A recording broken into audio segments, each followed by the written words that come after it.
Okay, so many of us know space as the title of the final frontier. A lot of us call it this because we think that our time is almost up on Earth, but we've done a whole lot on Earth. We've done a lot to the Earth. We're damaging it. We're finding new discoveries every day on Earth. I mean, there's just thousands of different things that we're discovering every day, just new advancements. And we think that space could hold the answer to pretty much the last of our questions. Because the amount of space that we've discovered and that we've gone to is not even the tiniest fraction of it. There's still millions of galaxies out there, millions of things, just everything waiting to be discovered. So, I'm here to talk about why we should continue to fund the space program and why we should still believe in space exploration and not stay on Earth. The advantages, new and improved technology. There's hundreds of different inventions that came around during the space race that we still use every day, and it also helped improve things that we already had. Jobs, it's created thousands and thousands of jobs over the years. That's why one of the big things when NASA stopped being funded and was almost shut down here, people lost jobs, and it was a big thing.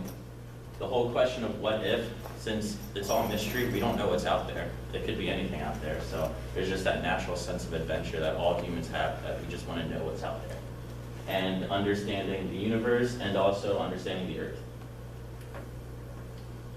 So for the technology, like I just said, there have been a bunch of different inventions that we use every day that have helped save lives and improve our lives. The first one is the CAT scan and MRI machine. That came during the space race. That it helps, I mean, as we all know, it helps a lot in health. It can detect tumors, cancer, all sorts of deadly things that we can prevent from people dying. And it's just, I know it's impacted a lot of people, it's impacted my life, so I'm thankful that we had this machine. Computer chips, it's used in everything, laptops, cell phones, street lights, anything pretty much. Anything you use as technology, it's because of this right here. If we didn't have this, our life would be hundreds of years behind and totally different. I don't think we would be able to live without this right now. Smoke detectors, it's just another small thing, but in the big picture, it's very important. And solar technology. Of course, we're running out of resources on Earth, so we're looking for renewable resources. And NASA developing solar panels to use out in space also helped us here on Earth because now we can use it for more energy and we don't rely on fossil fuels as much, and that's where we're hoping for the future. And long distance telecommunications, meaning satellites, GPS, cell phones, all of that. Now, for the next thing is jobs. Like I said, NASA, they had thousands and thousands of jobs over the years. Hundreds of people were employed, thousands actually. So when they shut down, it was a big thing of people losing their jobs, having to move away, having to rearrange their lives completely. So it's good to have space programs because it keeps people employed. And now with the recent buyout of SpaceX, now they're a space exploration company. It's a private company out of California, but they're doing the same thing almost as NASA is doing, except they have an end game, and that's to colonize Mars. So right now, so far, they've put up 2 rockets, I think, 2 or 3 rockets, and they're making huge advancements. And again, a lot of people that lost their jobs at NASA were able to seek new jobs at SpaceX.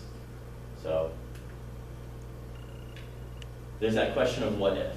Now, I know Hazel especially, you know there's life out there. I mean, we don't know how many planets there are, we don't know how many galaxies there are. There's just hundreds of thousands of different possibilities. And there could be life, we could talk to them, they could be bad, they could be good, but they could help us, we don't know that. Minerals and other types of space metals, they could help us rebuild and discover new things here on Earth, new materials that we could use, and cures for diseases that we don't have here on Earth or that we don't know of yet. The cure for cancer could be out there, we don't know, it could be on Mars. So, as long as we just keep pushing and keep exploring, we could discover all these things that have answers to all of this. Another thing is that we were able to observe the Earth where we live from a distance. So, just like this picture, you can see it's helped also a lot with the environment. I mean, you can see the deforestation of certain areas, you can see how things affect the Earth, how weather patterns move, all of that, which of course helps us all the time.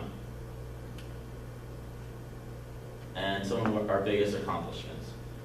Up in the top left, that's the Hubble Space Telescope. Before that, we weren't able to get very many clear pictures of things on Earth due to the ozone, the clouds, all of that that kind of blocks and interferes with our view.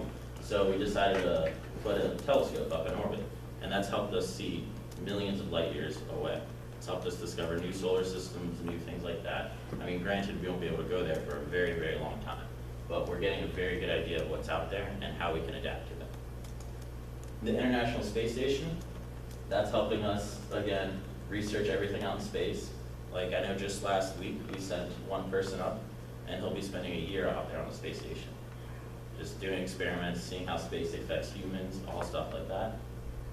The moon landing, 1969, that, of course, we won the space race with that. I mean, it was the biggest push forward in space exploration, in my opinion. It pretty much landed us out there, and it got us started, and got the ball rolling on everything.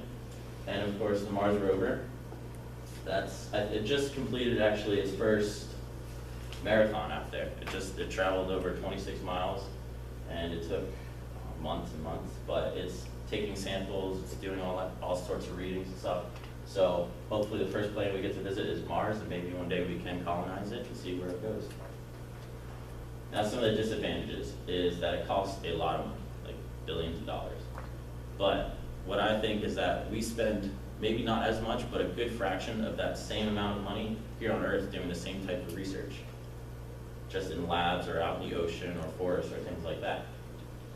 The amount of mystery, there's that sense of unknown. There's always that factor that we don't always know 100% sure what's going to happen during a mission.